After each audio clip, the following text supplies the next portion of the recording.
having people in the audience, and so I want to thank them for that. Let me give you just the latest numbers. Today we are reporting 68 new cases, and 2 additional deaths.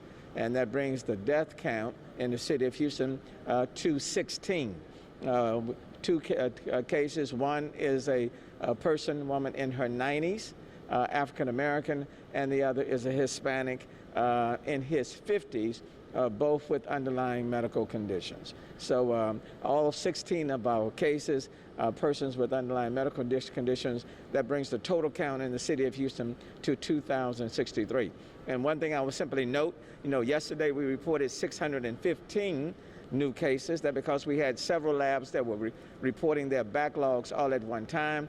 And today, that count is 68. Let me just encourage people again to engage in social distancing, because it is working. So stay at home. If you have to go to the grocery store or someplace like that, please engage in social distancing. Now, let me just stop and bring up Dr. Peirce. Thank you, Mayor. And as the Mayor pointed out, we have 2 more deaths today, and that is tragic and unfortunate. You've noticed that there was a death, and there go several days, and there'll be another death, and now we're at the point where there's 2 deaths 2 days in a row. And I believe this is the first time that we've had 2 deaths 2 days in a row. And tragically, as this virus continues to spread itself throughout the community, we're going to see our numbers continue to jump, and we are doing everything we can to keep the deaths from doing the same.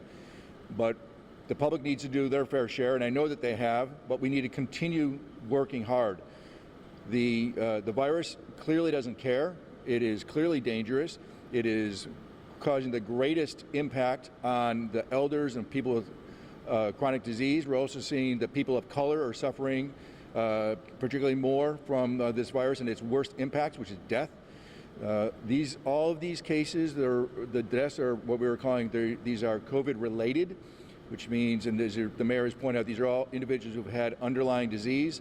And so the virus is taking advantage of those underlying illnesses and worsening them to the point where people can't survive. And so there are things that we can do. We are not powerless. The Mayor has done everything in his power to slow down this virus, but those of us as individuals, again, we need to wash our hands, wear the mask, do not gather, and as I've said before, and I'll say again today, testing, masks, and social distancing are 3 different strategies. They work in harmony together.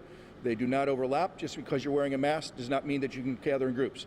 They're complementary strategies. They're not overlapping. Thank you. Good afternoon. I'd first like to update you on the status of our captain who's been in the hospital. He has been upgraded. He's making good progress. He's been moved from ICU. Now he's in intermediate care. So we ask the community to keep our captain continue to keep him in your prayers, and as we hope for and wait for a full recovery. Not much to report on in regards to quarantine. We have about 147 firefighters in quarantine right now. That's down from 220 just at the beginning of last week. So that's a significant improvement in the number of people that have been quarantined. We have 11 who have since recovered that have tested positive and now recovered and come back to work. So look, we're hoping that we level off this curve of exposures for our firefighters. I want to thank the community for the assistance that they've been providing our firefighters to keep them safe and to keep you all safe as well. And we're going to continue to upgrade and maintain our policies and procedures to ensure that we have enough staffing, we have enough manpower to continue providing the service to this community. Thank you. Thank you, Mayor. Good afternoon. I'll give you an update first on Ramon Cervantes, our homicide detective that is hospitalized. He remains in the ICU in intensive care, in critical care, on a ventilator, but his family's reporting that his lungs have shown some improvement. So please, on this Good Friday, as we sit here in Lakewood Church, please continue to pray for him, for Ray Cervantes and his wife Liz and their extended family, and everybody impacted by this dreadful virus. As of today, the Houston Police Department has 115 members of its department that are in quarantine. We're down to 82 sworn members in quarantine and 33 civilian members in quarantine. 149 members of the department have been tested for the coronavirus. 143 of those have been sworn members. 32 have tested positive. 58 have tested negative, and 53 tests are pending. In our civilian group, 6 have been tested. 1 has come back positive, 1 is negative, and 4 are pending. The police department continues to experience an increase in the domestic violence calls and assault calls and burglary of building calls.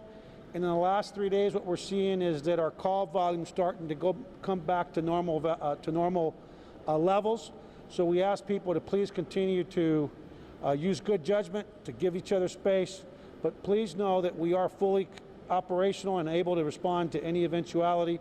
We will be out this weekend, Mayor, enforcing the park closure, the trail closure. We will be on foot, on bicycles, on specialized vehicles, and on horseback. And so please obey that closure. We don't want to have to take enforcement action. That's my report, Mayor. Thank you. And then with regards to the municipal count for our municipal employees, that count is 33 in terms of municipal employees who have tested positive for COVID-19. And then let me also just give a special acknowledgement to our bus drivers, transit workers. I had not mentioned them before, but they're on the front line, and I want to thank our bus drivers, our transit workers, all the truckers who are bringing food and groceries into the many stores. Let me thank all of these employees because they're on the front line. Having said that, we'll take any questions. Mayor, there's still a lot of people out in the parks. We've gotten a lot of questions from KTRK and just viewers saying they see people go by you, a lot of people over at the Royal Park. Is that really going to be enforced, or can people still go for a run? I think there's some confusion about what's No, we have closed down the parks and the trails, and Chief Acevedo and his team and the park rangers will be heading in that direction if that's the case. If people out in the parks, we are closing them. We have closed them down for the weekend, and it will be enforced. And just to remind people, what could you punish? What's the punishment could be if they don't behave or scatter willingly? Well, the parks are closed, and so if you violate that, you're going against the laws that we put in place. But I've closed all the parks, all the trails. Our park rangers, monitors, police officers, and others will be monitoring all of the parks that we have. And so, and they'll be out there, as Chief Acevedo said. So you've told us about that, and I'm sure within a matter of minutes, we'll have people out there telling people the parks are closed and respectfully asking people to leave the parks. So, can you talk a little about your participation here at Lakewood, and also then can you address the issue that it's my understanding, I talked to Jared Whitfield earlier, he says they got at least 5 or 6 churches that plan on holding service this weekend. What are your thoughts about that? Well, God gives people free will. And what I would say to you, the church like Lakewood and so many others, the church that I belong to, the Church Without Walls, most of our churches and worship centers will be worshiping online. Synagogues, this is Passover. They are not coming together. They are also recognizing that it's a safety issue. It's not an issue of fear. It's an issue of keeping the members safe. And so I'm hoping that every single worship center will do the same. I know that there may be some who may decide to invite people and have service this coming Sunday. But bear in mind, this is a very contagious disease, and we talk about social distancing or social separation, and we're saying that for a reason. If people come together, if they're engaging in handshakes and hugs and being right next to one another, then you run the risk of enhancing the community spread. And when you leave that worship center, the question is then when you leave, where are you going and who else will people be coming in contact with? And there are some people say that the multiplier is 3 to 4 people. Some say it could be even 6 or 7 people. What we do know in the city of Houston, we do have community spread. And you can be asymptomatic. You can walk into a church feeling fine, sit next to some people, embrace them, hug them, shake their hands, and now you have infected 4, 5, 6, 8 other people, and there's no telling where they're going to go from there. Many of these individuals will leave the worship center and go to a grocery store. Okay? or they'll go to some other place where people are meeting. So, you know, God gives people free will. I'm hoping that people will be responsible and hoping that people will engage in social distancing, separation this weekend, the most holy week of the year for a lot of people. Can you address one more question for Mayor, and I have a question for Dr. Person. There's some video circulating about a food truck off Veterans Memorial. Say it again? There's a food truck off Veterans Memorial where there's like, I think it might be the turkey leg, I don't know. But the video shows like 100 people like waiting in line for turkey legs or some sort of food item off Veterans Memorial. It's really packed. It's sort of gone viral. Are you aware of that? And are food trucks like that is that a concern? I'm not aware of it, but certainly people can order their food and go pick it up and leave. But even if there's a line, they should be engaged in social distancing. The 6 feet rule still applies, even if you're coming and picking up your food.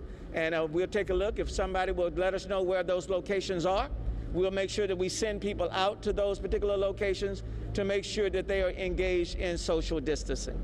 Dr. Person, can you talk to us about nursing homes? There's been a lot of national reporting about nursing homes being issues. Do you have any here? I mean, Texas City was like 84. But what about here in Houston? Are you working on anything?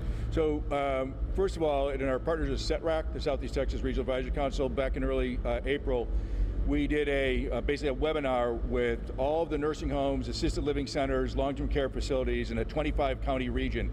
And the Houston Health Department participated in that in giving advice on how they can manage their situations to minimize spread. And we encourage them to reach out to their local health departments. And within Houston, we've heard from many of them, and we've been working with them.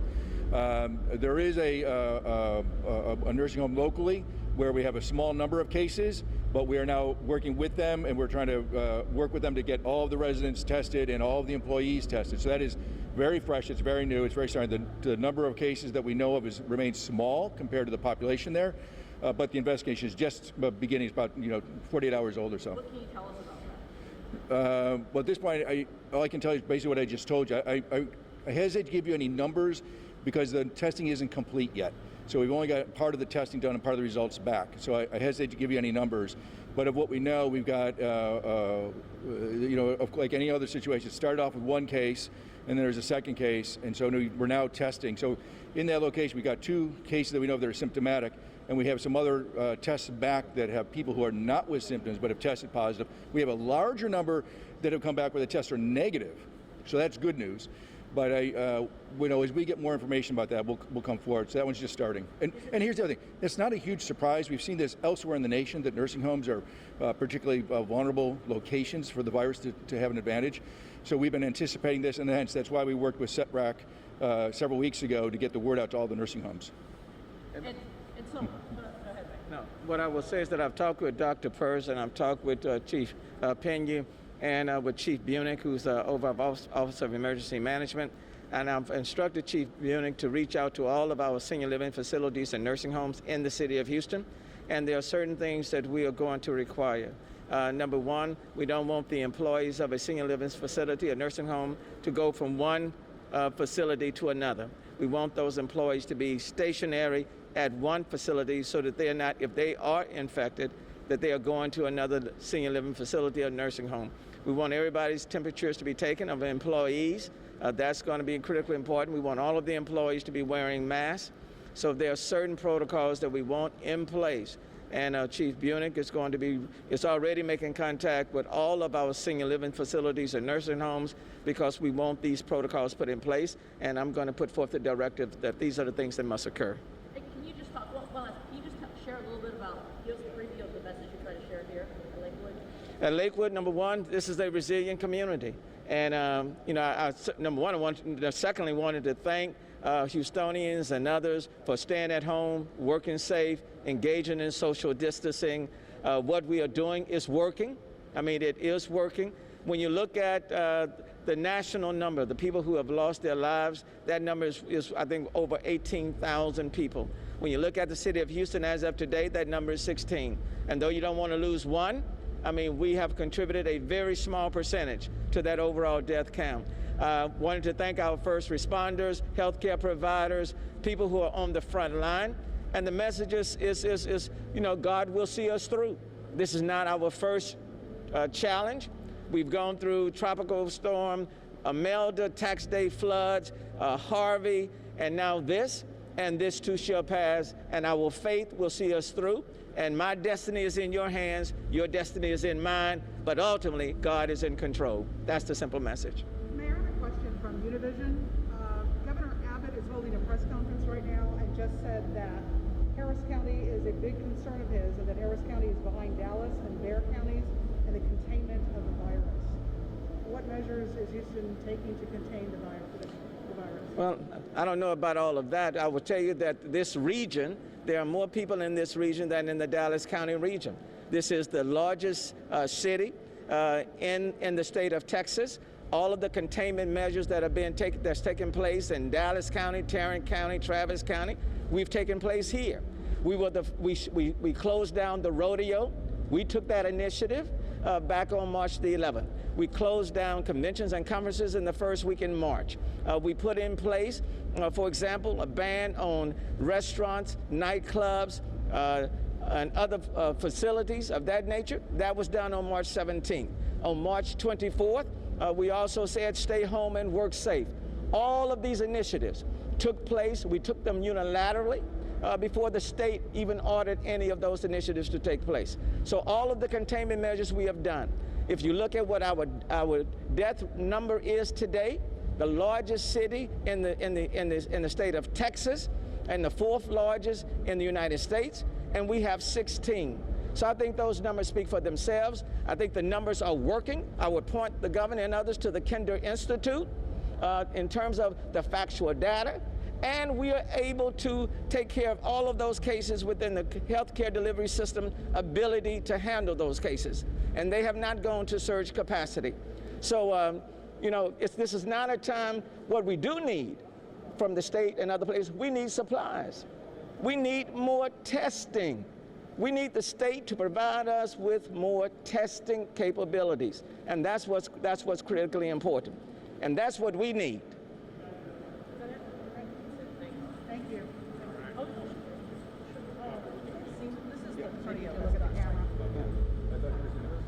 This is the turkey leg cuts food truck. Yeah, Veterans Memorial. Because y'all couldn't hear me because they're buying turkey. So that's for sure. So I